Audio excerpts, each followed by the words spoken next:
London, 1843. Faith Jennings stared at the letter in her trembling hands, the weight of its contents pressing upon her chest like a stone. Her father's gambling debts had finally caught up with them. The once respectable Jennings family, whose modest but comfortable existence in London had been the product of her late mother's careful management and her father's position as a solicitor, was now facing complete ruin. "I found a solution, Faith," her father announced as he entered the drawing-room, his face flushed with brandy though the clock had yet to strike noon. "Lord Thomas Jameson has agreed to settle our debts." Faith looked up, momentarily hopeful. "That's wonderful news, Father. How kind of him to assist us."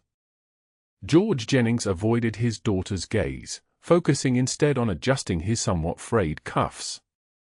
"There is a condition to his generosity." The silence that followed hung heavy between them. "He requires a wife," her father finally said. "And he has chosen you." Faith felt as though the floor had disappeared beneath her feet.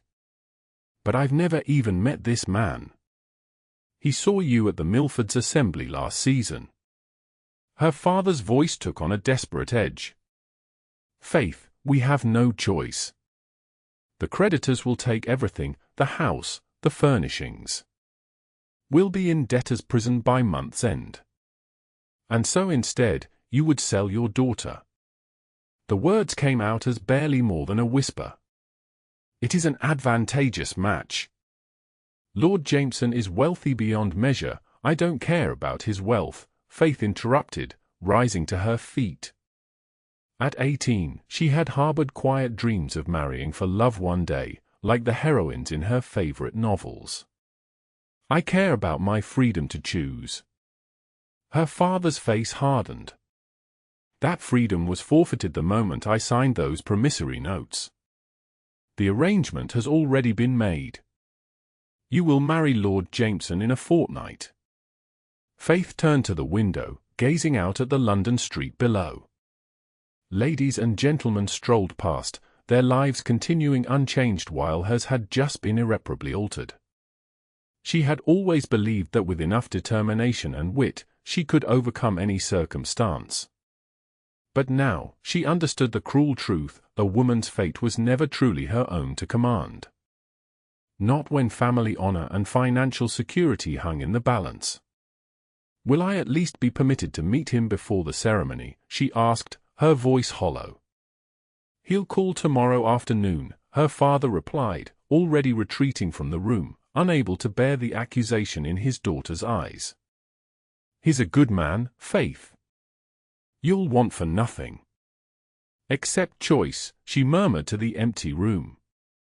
"Except love." That night, Faith wept silently into her pillow. Not merely for herself, but for the realization that in this world, hearts were commodities to be bartered and sold. Love, she concluded, was a luxury afforded only to those with fortune or freedom. She had neither. Lord Thomas Jameson, the 5th Earl of Westmoreland, stood at the window of his study in his Mayfair mansion, watching the rain streak down the glass. At 32, he had managed his vast estates with a ruthless efficiency that had only increased his already considerable fortune. The death of his parents at sea when he was just 20 had forced him to abandon youthful frivolity and embrace his responsibilities with a seriousness that had earned him respect in Parliament and fear in business negotiations. "The papers are ready for your signature, my lord," his solicitor, Mr. Harrington, announced from behind him. Thomas turned, his tall figure casting a long shadow across the richly carpeted floor. "And the terms are clear? Mr. Jennings' debts will be paid in full upon my marriage to his daughter." "Yes, my lord. Though if I might be so bold, there are many eligible ladies of quality whose families would not require such financial arrangements." Thomas's expression remained impassive, though his grey eyes hardened slightly.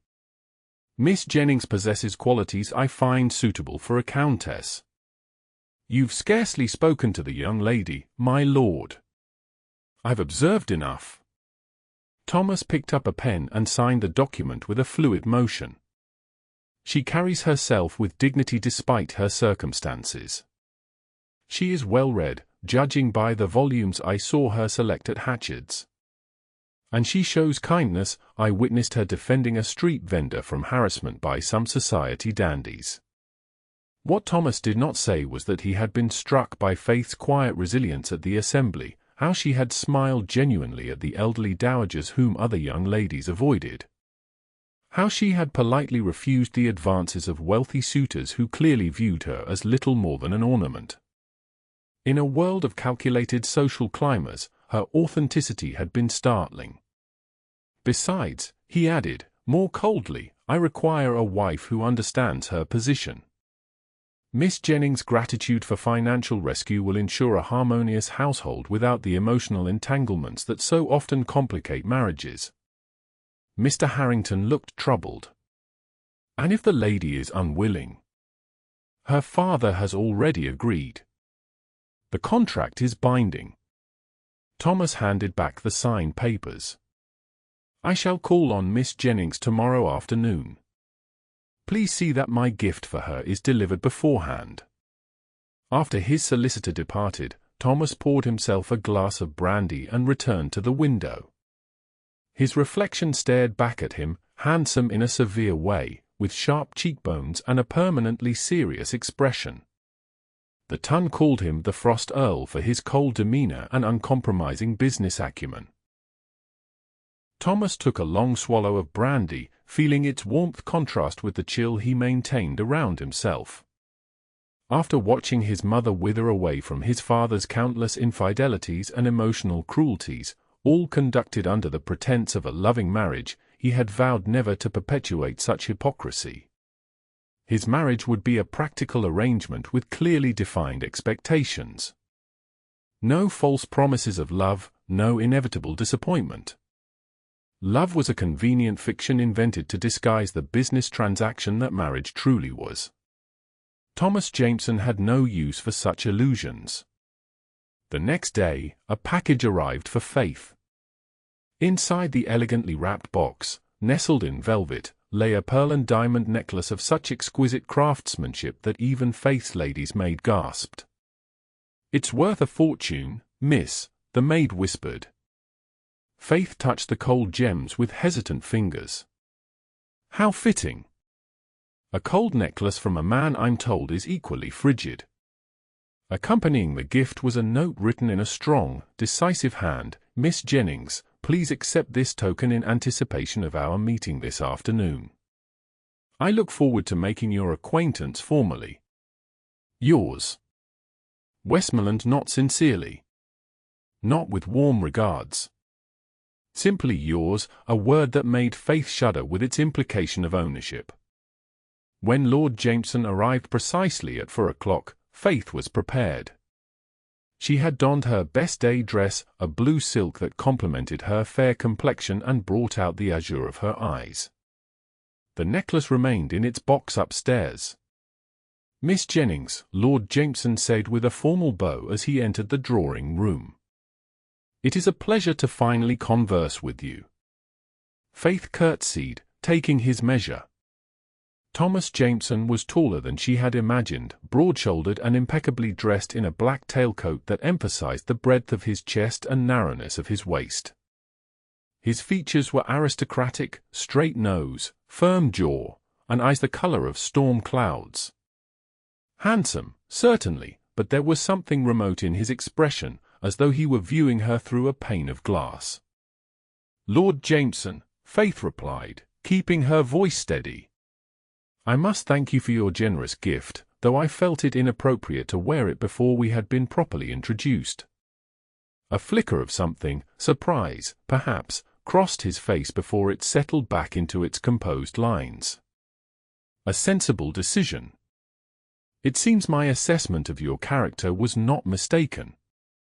Faith gestured for him to take a seat, noting how her father hovered anxiously by the door before excusing himself to allow the young couple some privacy. "You have assessed me, my lord?" Faith asked once they were alone. "How intriguing, since until today, we had never exchanged a single word. Thomas studied her, a slight furrow appearing between his dark brows. I observed you on several occasions in society last season. You were watching me. Faith couldn't hide her alarm. Not in any improper way, I assure you, he replied evenly. I am at an age where marriage becomes necessary for the continuation of my family line. I have been evaluating potential candidates. Faith felt a chill spread through her chest. Like breeding stock at a cattle fair. For the first time, Thomas Jameson looked disconcerted. That is hardly a fair characterization. Isn't it? You selected me based on external observations, approached my father with a financial arrangement, and now expect me to accept this transaction without complaint. Faith met his gaze directly, her hands clasped tightly in her lap to hide their trembling. Tell me, my lord, what qualities did you observe that made me suitable for your requirements? Thomas leaned forward slightly, his posture rigid. You conduct yourself with dignity.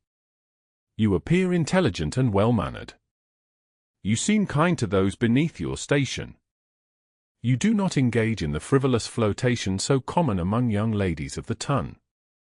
All admirable qualities in a broodmare, Faith said softly. A muscle twitched in Thomas's jaw.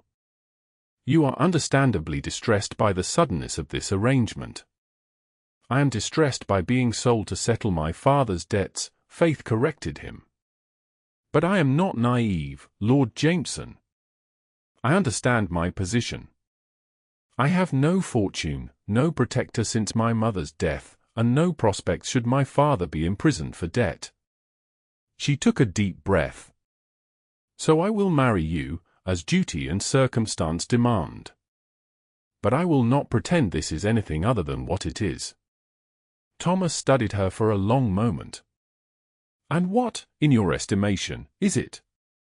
A business arrangement, Faith replied, meeting his gaze steadily. You gain a properly behaved countess to manage your household and eventually bear your heirs. I gain financial security and social position. Let us at least be honest with each other, if nothing else. Something flickered in Thomas's eyes, in not anger, but something more complex. Very well, Miss Jennings. I appreciate forthright speech. Our understanding is clear. He stood abruptly. The wedding will take place next Thursday at St. George's in Hanover Square. My staff will handle all arrangements. Your father will receive the funds to settle his debts upon our marriage. Faith rose as well, forcing herself to curtsy despite the rebellion surging within her. As you wish, my lord. Thomas paused at the door. One more thing, Miss Jennings. While I do not expect false sentiments between us in private, in public, we must present a united front. Society thrives on weakness and discord. I understand the rules of this world better than you might think, Lord Jameson, Faith replied. I will be the perfect countess in public. What I am in private remains my own. After he had gone, Faith sank onto the sofa, her composure finally cracking. The man she would marry was exactly as rumored, cold, calculated, and completely devoid of romantic sentiment. Just like this arrangement. Just like the world she inhabited. Faith touched the spot on her neck where the diamond necklace would have rested, a beautiful cage to match the gilded one she was about to enter. The wedding was a quiet affair, with only a handful of witnesses. Faith wore a cream silk gown with pearl embroidery and, at her father's insistence, the diamond and pearl necklace from her betrothed. Thomas looked resplendent in formal attire, his expression solemn as they exchanged vows. When the clergyman pronounced them man and wife, Thomas leaned forward and placed the lightest of kisses on Faith's lips, a mere formality, devoid of emotion. It was her first kiss, and Faith felt a pang of loss for what might have been under different circumstances. The wedding breakfast was held at Thomas's London residence, a magnificent mansion on Grosvenor Square that made Faith's former home look like a cottage in comparison. Servants in formal livery attended to every need. Floral arrangements of staggering opulence decorated each room. Faith moved through it all in a daze, accepting congratulations from strangers who were now her social equals. "You've done well for yourself," whispered the Duchess of Halford, an elderly matron with sharp eyes. "Though the Frost Earl is a challenging man by all accounts." Faith managed a polite smile. "Every marriage has its adjustments, Your Grace." "Indeed. But remember, my dear, ice can be melted with persistent warmth." The Duchess patted Faith's hand and moved on before she could respond. That evening, after the guests had departed, Faith found herself alone in a vast bedchamber decorated in shades of blue and gold. A lady's maid she'd never met before had helped her change into a nightgown of fine white lawn, embroidered with forget-me-nots along the neckline. A soft knock came at the connecting door that led, she presumed, to her husband's chambers. "Enter," she called, wrapping a silk dressing gown around herself. Thomas stepped into the room, still fully dressed apart from his coat and cravat. "I trust you find your accommodation satisfactory." Faith glanced around at the luxury surrounding her. "They are more than satisfactory, my lord." An awkward silence fell between them. Thomas began, then stopped. For the first time, he seemed uncertain. "I want to assure you that I have no intention of, that is, I believe a marriage should begin with mutual respect and understanding." Faith looked at him in confusion. "My lord?" Thomas cleared his throat. "What I am attempting to say, rather poorly, is that I will not claim my marital rights until you have had time to adjust to your new circumstances. I will not force my attentions upon an unwilling wife." Faith felt heat rise to her cheeks. "That is considerate." "It is practical," Thomas corrected. "A harmonious household cannot be built on resentment and fear." He moved toward the door, then paused. "Tomorrow, I will show you the house and introduce you to the staff. As Countess of Westmoreland, you will have authority over household matters. I hope you will find purpose in your new role." "And you, my lord? What purpose do you find in this marriage?" The question slipped out before Faith could stop it. Thomas regarded her thoughtfully. "Continuity. Stability. The fulfillment of my duty to my family name and estates." His expression softened almost imperceptibly. "Rest well, Lady Westmoreland. Tomorrow begins your new life." After he had gone, Faith sat at the ornate vanity, staring at her reflection. Lady Westmoreland. The title felt foreign, as did the stranger's face that gazed back at her, a face transformed by circumstances beyond her control. She reached up and removed the pearl and diamond necklace, setting it carefully in its velvet box. Beautiful and valuable, yet ultimately a symbol of her captivity. Like her, it had been acquired through transaction rather than affection. Faith closed the box with a decisive snap. She had entered this arrangement with eyes wide open. She would not weep for dreams of love that had never been hers to claim. Instead, she would find purpose in her new position, maintain her dignity, and perhaps, in time, carve out some measure of independence within these gilded walls. Love was for storybooks and naive girls. Faith Jameson, no longer Jennings, would content herself with security and duty. Over the following weeks, Faith immersed herself in learning her role as Countess of Westmoreland. The London mansion was but one of Thomas's many properties. There was the ancestral seat in Yorkshire, Thornfield Hall, plus estates in Kent and Scotland, and a hunting lodge in Northumberland. Each had its own staff, traditions, and responsibilities. Thomas, true to his word, kept his distance physically while maintaining courteous interactions during their daily encounters. They breakfasted together each morning, during which he would outline his day's engagements and inquire about her plans. In the evenings, they dined formally, sometimes with guests, sometimes alone, and afterward would spend an hour in the drawing room before retiring to separate chambers. To the outside world, they presented the picture of a dignified, if not overtly affectionate, aristocratic couple. Faith quickly learned the social obligations expected of her, charity committees, afternoon calls, evening soirees, and performed them with a grace that earned approval from London society. "You've transformed that austere household," remarked Lady Pembroke during a musical evening. Lord Westmoreland actually smiled during the soprano's performance. "I don't believe I've seen such an expression on his face since before his parents' tragic deaths." Faith glanced across the room to where Thomas stood conversing with several gentlemen.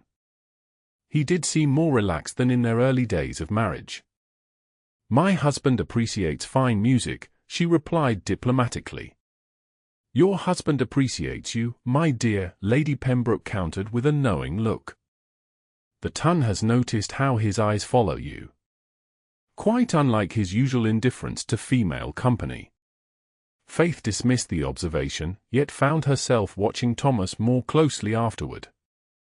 He was still formal, still measured in his interactions, but Lady Pembroke's words planted a seed of curiosity.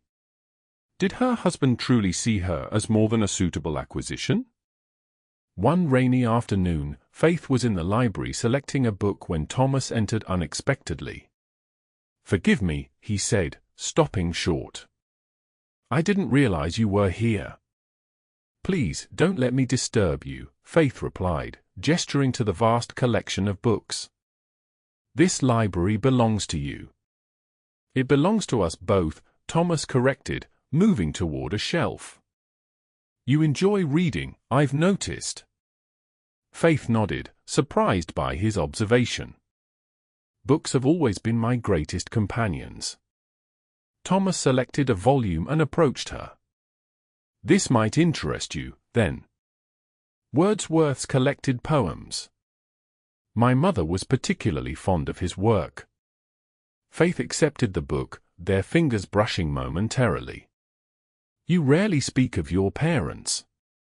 A shadow crossed Thomas's face. "Their loss is not something I discuss freely."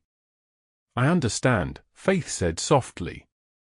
"When my mother died 5 years ago, it felt as though the sun had disappeared from our home. Father was never the same afterward." Thomas studied her face. "Yet you managed to maintain your composure through difficulty. It's a quality I've admired in you from our first meeting." "Necessity breeds strength, my lord," Faith replied. "When the world offers no comfort, one must find it within oneself." Something shifted in Thomas's expression. "Indeed." He hesitated, then added, "I'm traveling to Thornfield Hall next week to oversee some estate matters. I thought perhaps you might accompany me. As spring approaches, the Yorkshire countryside has a particular beauty." Faith felt a flutter of surprise. "You wish me to travel with you? You are the Countess of Westmoreland. It would be appropriate for you to become acquainted with your principal seat." His tone was practical, but Faith sensed something more beneath the surface, an invitation that extended beyond mere duty. "I would be pleased to accompany you," she replied. Thomas nodded, a hint of satisfaction in his eyes. "Excellent. I'll have Mrs. Winters prepare you for what to expect. Thornfield is considerably different from London." After he departed, Faith opened the volume of Wordsworth, finding a passage marked with a faded ribbon, the best portion of a good man's life. His little, nameless, unremembered acts of kindness and of love. Faith traced the words with her finger, wondering if Thomas had selected this particular volume by chance, or if he had intended to share this sentiment with her. Either possibility suggested a depth to her husband that she had not previously acknowledged. Thornfield Hall was magnificent in a way entirely unlike the London mansion. Where the townhouse was elegant and fashionable, Thornfield was ancient and imposing, a sprawling stone edifice set among rolling hills, with turrets and wings added by successive generations of Jamesons. "It's breathtaking," Faith murmured as their carriage approached down the long drive lined with ancient oaks. Thomas, seated opposite her, watched her reaction with interest. "It can be rather overwhelming at first. 7 centuries of family history tend to weigh heavily on these stones. And on their inhabitants?" Faith asked perceptively. Thomas's gaze met hers. "You begin to know me too well, my lady." The household staff greeted them with formal deference, the housekeeper Mrs. Winters, the butler Mr. Reynolds, and dozens of other servants lined up in hierarchical order. Faith was struck by the genuine respect in their eyes when they addressed Thomas, not merely the fear she had expected given his reputation. "His lordship is strict but fair," Mrs. Winters explained later as she showed Faith through the vast network of rooms. "When the fever struck the village 3 winters ago, he brought the doctor from London at his own expense and opened the West Wing to care for the worst afflicted. Saved half the village, he did." Faith absorbed this information with surprise. "He never mentioned this." "His lordship doesn't believe charity should be performed for accolades," the housekeeper replied with obvious approval. That evening, Faith and Thomas dined in a massive oak-paneled dining room beneath ancestral portraits. The formality that had defined their London interaction seemed to ease slightly in this ancient setting. "The village children presented me with flowers when I walked through the estate this afternoon," Faith remarked, accepting a glass of wine from a footman. "They seemed surprised when I stopped to speak with them." Thomas raised an eyebrow. "The previous countesses were not known for their approachability." "Including your mother?" Faith ventured. Thomas's expression tightened momentarily. "My mother was complicated. She fulfilled her duties impeccably but found little joy in them." He took a sip of wine. "The Jameson marriages have historically been arranged for advantage rather than affection." "Like ours," Faith said quietly. Thomas studied her across the table, the candlelight illuminating his strong features. "Not entirely like ours. There was an element of choice in my selection." "Your selection?" Faith echoed. "Not mine." "No," Thomas acknowledged. "You had no choice. A circumstance I sometimes regret." Faith looked up in surprise. "Do you?" Before he could answer, the butler entered to announce that a tenant farmer had arrived with an urgent matter requiring his lordship's attention. Thomas excused himself, leaving Faith to contemplate his unfinished revelation.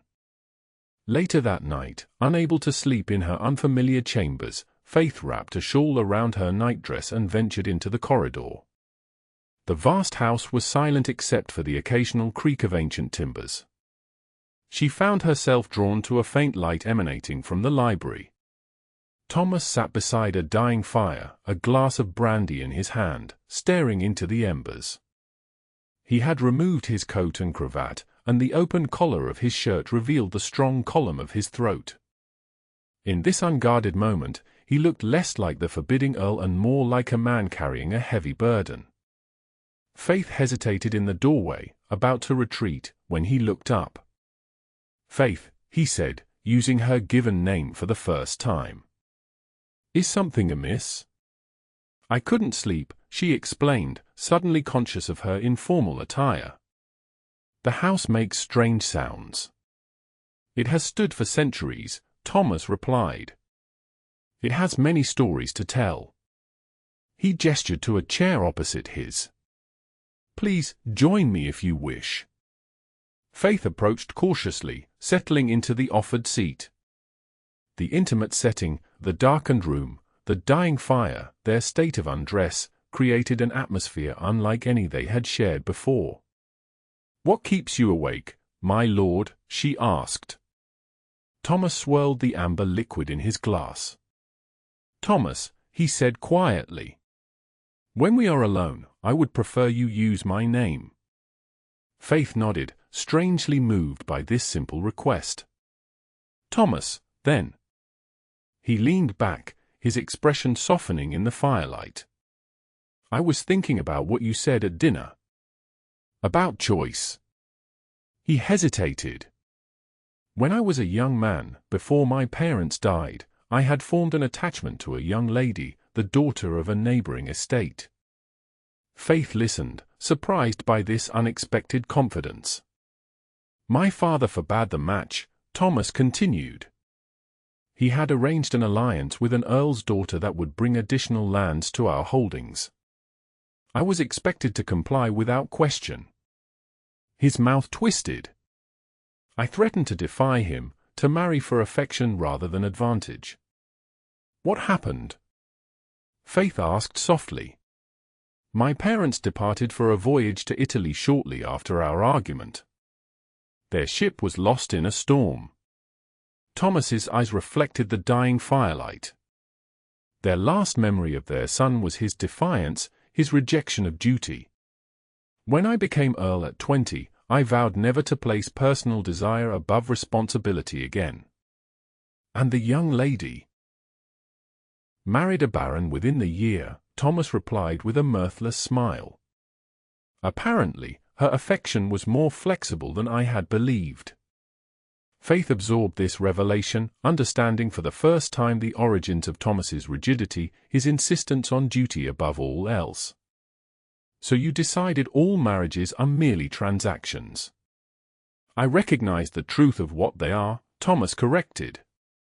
"A joining of interests, of bloodlines, of properties. Emotional entanglements only complicate matters and inevitably lead to disappointment." "That is a very bleak view," Faith observed. "It is a practical one."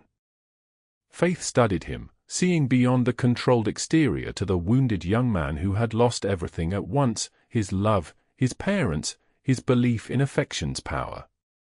"And yet, you have shown kindness to the villagers, to your tenants.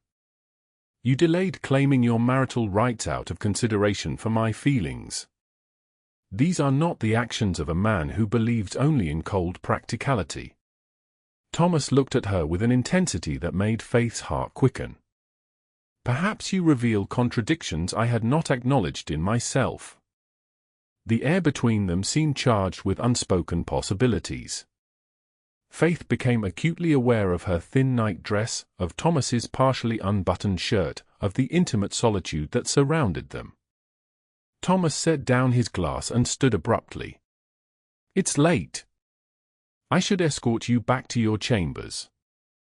Faith rose as well, oddly disappointed. "Of course." They walked in silence through the darkened corridors, their path lit only by the candle Thomas carried. At her door, he paused. "Faith," he said, his voice lower than usual, "I want you to know that while our marriage began as an arrangement, I find myself increasingly grateful for your presence in my life." Before Faith could respond, he raised her hand to his lips and placed a gentle kiss upon her knuckles. The touch sent an unexpected warmth coursing through her. "Good night, my lady," he murmured, then turned and disappeared down the corridor toward his own chambers. Faith entered her room, her hand still tingling where his lips had touched it. For the first time since their marriage, she wondered if there might be more between them than a mere transaction, if perhaps, behind Thomas's carefully maintained facade, there beat a heart capable of genuine feeling. The thought was as terrifying as it was exhilarating. Their 2 weeks at Thornfield created a subtle shift in Faith and Thomas's relationship. Though they still maintained propriety, there was a new awareness between them, a cautious exploration of the person behind the formal roles they had adopted. Faith discovered Thomas had a dry wit that occasionally emerged when they were alone. Thomas found that Faith possessed an astute mind for estate management, offering insightful suggestions about tenant relations and agricultural improvements. "You should consider rotating crops in the North Fields," she remarked one afternoon as they rode across the estate. "The soil appears depleted." Thomas looked at her with surprise. "You know about agricultural methods?" Faith smiled, enjoying the sensation of competence. "My mother's brother was a gentleman farmer. I spent summers on his estate as a child and absorbed his passionate lectures on soil quality and crop yields." "A most unusual education for a young lady," Thomas observed, but his tone held admiration rather than criticism. "My mother believed women should understand the world beyond embroidery and pianoforte," Faith replied. "She would have liked you, I think." Thomas's expression softened. "And I her, for raising a daughter of such intelligence and character." Such moments of connection became more frequent as their stay extended. Thomas began inviting Faith to join him in his study as he reviewed estate matters, valuing her perspective. Faith found herself looking forward to their evenings in the library, where conversation flowed more freely than it ever had in London. On their final night at Thornfield, a spring storm lashed the ancient stones of the hall. Faith stood at her bedroom window, watching lightning illuminate the wild landscape. A knock at her door surprised her. Thomas entered, carrying a small wooden box. "I hope I'm not disturbing you." "Not at all," Faith replied, conscious of the intimacy of his presence in her bedchamber. He approached, setting the box on a table between them. "Before we return to London and its endless social obligations, I wanted to give you something." He opened the lid to reveal a delicate silver bracelet set with small sapphires. "It belonged to my grandmother, who was by all accounts a woman of remarkable spirit and intelligence. I believe she would have approved of its new owner." Faith touched the bracelet with gentle fingers. Unlike the ostentatious diamond necklace he had given her before their wedding, this piece felt personal, meaningful. "It's beautiful," she whispered. "May I?" Thomas lifted the bracelet, and Faith extended her wrist.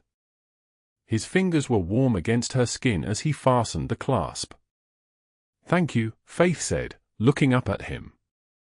In the candlelight, his normally stern features had softened, and she saw vulnerability in his grey eyes that he rarely revealed. "Faith," Thomas began, his voice unexpectedly hesitant. "These past weeks have shown me that our arrangement has the potential to become something neither of us anticipated." Faith's heart quickened. "And what is that?"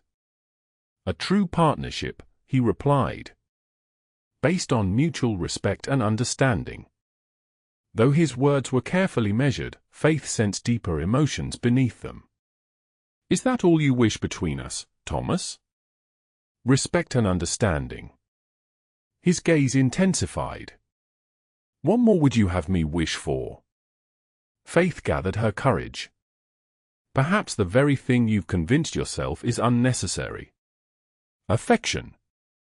Connection. The possibility of love." Thomas stepped back, his expression closing. "Love is an illusion that only leads to disappointment. I watched it destroy my mother when my father's affections proved false. So you would deny even the possibility because it carries risk?" Faith challenged. "I would build our marriage on something more substantial than fleeting emotion," Thomas countered. Faith touched the bracelet on her wrist. "Then why give me something so personal? Why share your private thoughts with me in the library? Why look at me across the dinner table as though you're trying to memorize my features?" Thomas appeared startled by her directness. A tremendous crack of thunder shook the house, and the candles flickered. Thomas glanced toward the window, where rain lashed against the glass. "We should continue this conversation another time," he said, his composure returning. "It's late, and we have a long journey tomorrow." Faith wanted to protest, to demand they finish what they had started, but she recognized the retreat behind his eyes. "As you wish, my lord." Thomas flinched slightly at her formal address. He took her hand and brought it to his lips, as he had done once before, but this time his kiss lingered. "Good night, Faith." After he had gone, Faith stood motionless, her wrist still warm from his touch, her mind in turmoil. Thomas Jameson was a man divided against himself, bound by duty and scarred by past pain, yet capable of tenderness he seemed determined to deny. And she, who had entered this marriage believing love was a luxury beyond her reach, now found herself yearning for precisely that impossible treasure. Their return to London coincided with the height of the social season. Faith found herself swept into a whirlwind of balls, dinner parties, and afternoon calls. To her surprise, she discovered that her position as Countess of Westmoreland granted her influence she had never before possessed. "Lady Westmoreland, I wonder if you might lend your support to our orphanage charity," requested Lady Aston at a tea gathering. "Your husband's name carries such weight, and we've heard you have a particular interest in children's welfare." Faith, who had indeed begun visiting orphanages during her morning charitable rounds, was gratified that her genuine interests had been noticed rather than merely her title. "I would be delighted to assist, Lady Aston. Perhaps we could discuss specific needs over luncheon next week." Such interactions became common as Faith established herself as more than merely a decorative countess. She carefully selected causes that aligned with her values and applied her intelligence to meaningful improvements rather than superficial charity. Thomas observed her growing influence with apparent approval. "You've made quite an impression on society," he remarked one evening as they returned from a diplomatic dinner. "Lord Melbourne himself commented on your articulate views regarding factory conditions for women." Faith smiled, pleased by his notice. "I merely suggested that his proposed bill might benefit from consulting those actually affected by such conditions." "A revolutionary concept in parliamentary circles," Thomas replied with dry humor. "Speaking truth to power has never been fashionable." "Do you disapprove?" Faith asked, studying his expression in the carriage's dim interior. Thomas's hand found hers in the darkness. "On the contrary. Your honest perspective is refreshing." Since their return from Thornfield, Thomas had made no reference to their interrupted conversation during the storm. Yet Faith noticed subtle changes in his behavior, a tendency to seek her company, an increased physical awareness expressed through brief touches to her elbow when guiding her, his hand at the small of her back when they entered rooms. These small intimacies created a current of anticipation between them, though neither seemed prepared to address it directly. One afternoon, Faith was surprised to receive a visit from the Duchess of Halford, who had spoken to her at her wedding breakfast. "I've come to see how you fare in your new position," the elderly woman announced as she settled her considerable frame onto a delicate sofa in Faith's drawing room. Marriage to the Frost Earl cannot be easy for a young woman of warmth and spirit. Faith poured tea with steady hands. "My husband has been most considerate, Your Grace." The Duchess fixed her with a shrewd gaze. "Considerate, perhaps. But has he been a husband in more than name?" Faith nearly dropped the teacup. "Your Grace!" "Oh, don't look so scandalized, child. I've known Thomas since he was in short pants. I was his mother's closest friend and watched what that disastrous marriage did to him." The Duchess accepted her tea with a nod of thanks. When Eliza Jameson discovered her husband's repeated infidelities, something inside her withered. She performed her duties mechanically but lost all joy in living. Thomas witnessed this transformation, and it shaped his view of marriage most unfortunately. Faith set down her own cup, too interested in this revelation to pretend indifference. "He has mentioned his parents' difficult relationship." "Difficult?" It was a travesty, the Duchess declared. "And now Thomas believes protecting himself from love will somehow prevent him from experiencing pain." She leaned forward. "But in doing so, he denies himself the very thing that makes life worth living." Faith hesitated, then asked the question that had troubled her for weeks. "Do you believe he is capable of love, Your Grace?" The Duchess's expression softened. "My dear, I've seen how he looks at you when he believes himself unobserved. The ice is already thawing, whether he acknowledges it or not." Before Faith could respond, the drawing-room door opened, and Thomas himself entered. "Aunt Margaret," he said, using an honorary title as he bowed to the Duchess. "What an unexpected pleasure! I was just acquainting myself better with your charming wife," the Duchess replied, rising with the aid of her cane. "She does you credit, Thomas." "It is I who am credited by her acceptance," Thomas replied with formal courtesy, though his eyes held warmth when they met Faith's. After the Duchess departed, Thomas lingered in the drawing-room. "I hope Aunt Margaret didn't overwhelm you. She can be rather direct in her opinions." Faith smiled. "She was most illuminating." Thomas raised an eyebrow. "Should I be concerned about what secrets she revealed?" "Perhaps," Faith replied lightly. "Though I find I appreciate knowing more about the man I married." Thomas moved closer, his expression growing serious. "And what would you know that you do not already?" Faith met his gaze directly. "Whether there might ever be more between us than a practical arrangement." The question hung in the air between them, more direct than any she had dared ask before. Thomas's eyes darkened, and for a moment, Faith thought he might finally acknowledge the tension that had been building between them. A servant's entry with calling card shattered the moment. Thomas stepped back, his expression closing.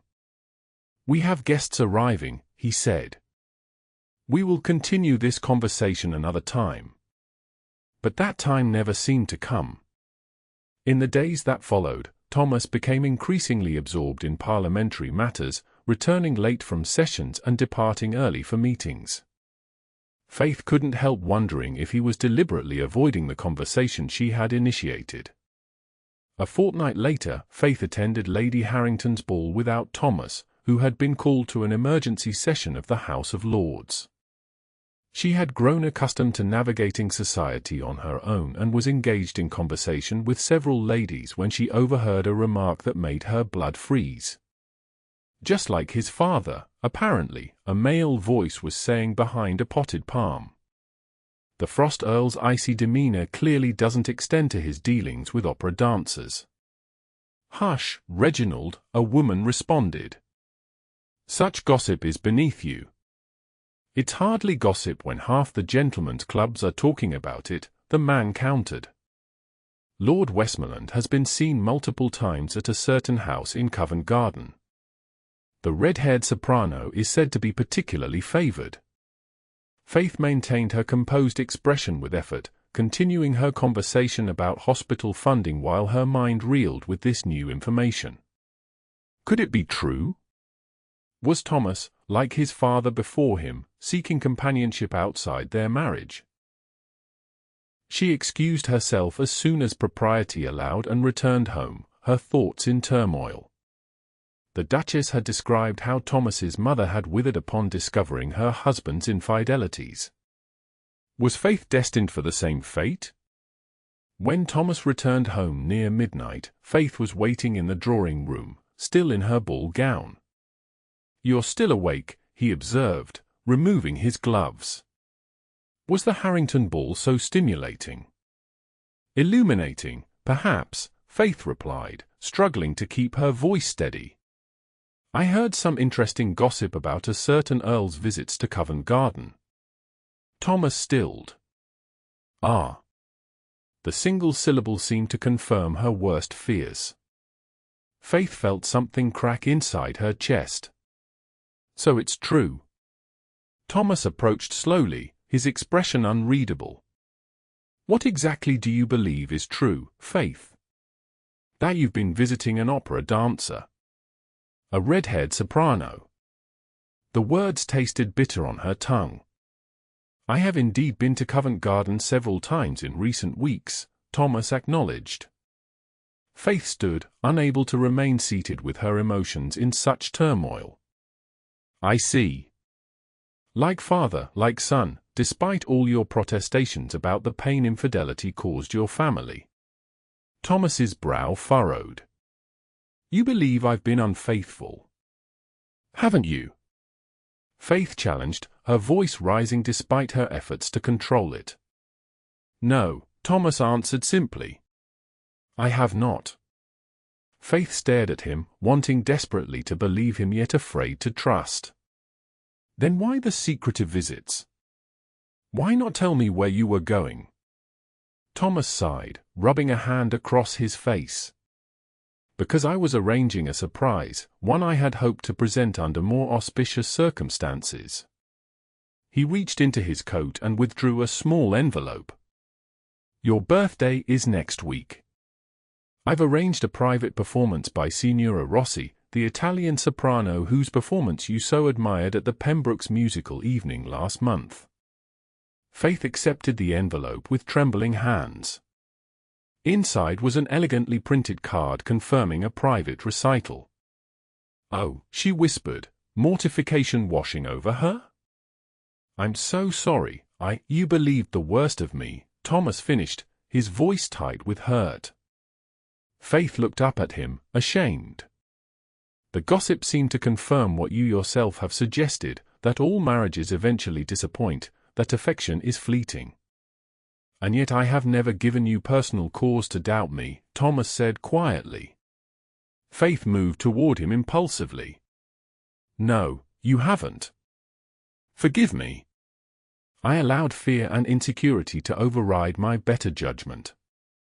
Thomas studied her face. What do you fear, Faith? The question pierced straight to her heart. That I have done the impossible, she whispered. I have fallen in love with my husband, a man who does not believe in love. Thomas inhaled sharply, his composure finally cracking. Faith, you need not respond, she continued quickly. I don't expect reciprocation. But I can no longer pretend that my feelings for you are merely those of convenient affection or practical partnership. She straightened her shoulders. I love you, Thomas.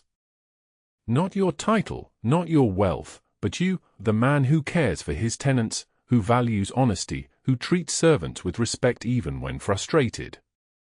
Thomas stood frozen, his expression a complex mixture of longing and fear. I don't know how to be the man you deserve, he finally said. I've spent so long guarding against emotional vulnerability that I'm not certain I remember how to embrace it. Faith reached for his hand. Perhaps we could learn together. Thomas brought her fingers to his lips in a gesture that had become familiar between them.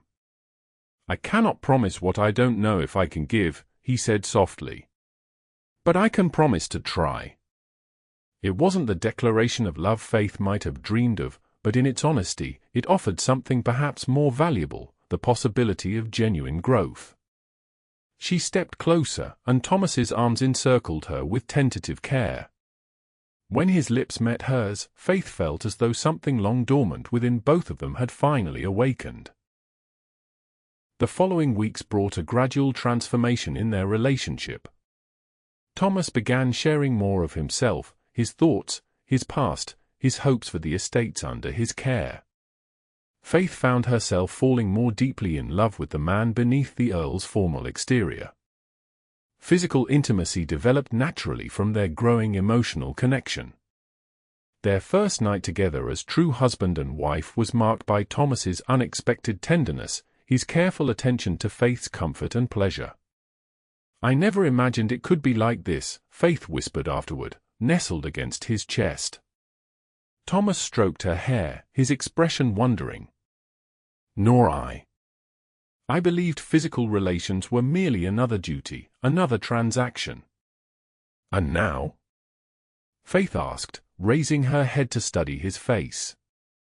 Thomas's eyes held a warmth she had once thought impossible.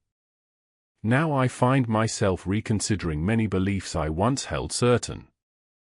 Their marriage bed became a place not merely of physical union but of deepening intimacy, whispered confidences in the darkness, laughter shared in private moments, the gradual dismantling of walls built from past pain. Yet Thomas still hesitated to name what grew between them. The word love remained unused in his vocabulary, though his actions increasingly suggested its presence. As summer approached, they prepared to depart for Thornfield Hall, where they would host a house party for select friends and family. The evening before their departure, Faith discovered Thomas in the library, examining a small object in his palm. "What is that?" she asked, entering the room. Thomas looked up, a rare vulnerability in his expression. "My mother's locket." He opened it to reveal a miniature portrait of a beautiful dark-haired woman. "I found it while searching for some estate documents. I haven't looked at it in years." Faith moved to his side, studying the delicate face. "You have her eyes. And perhaps her capacity for disappointment," Thomas said quietly. "She once told me, shortly before her death, that her greatest regret was allowing my father's betrayals to steal her capacity for joy. She said, 'Thomas, never let the fear of pain prevent you from experiencing life's greatest gift.'" "Wise advice," Faith murmured. Thomas closed the locket carefully. "Advice I ignored, believing my mother weak for having loved too deeply." He turned to Faith, his expression grave. "I've done you a disservice, Faith." "What do you mean?"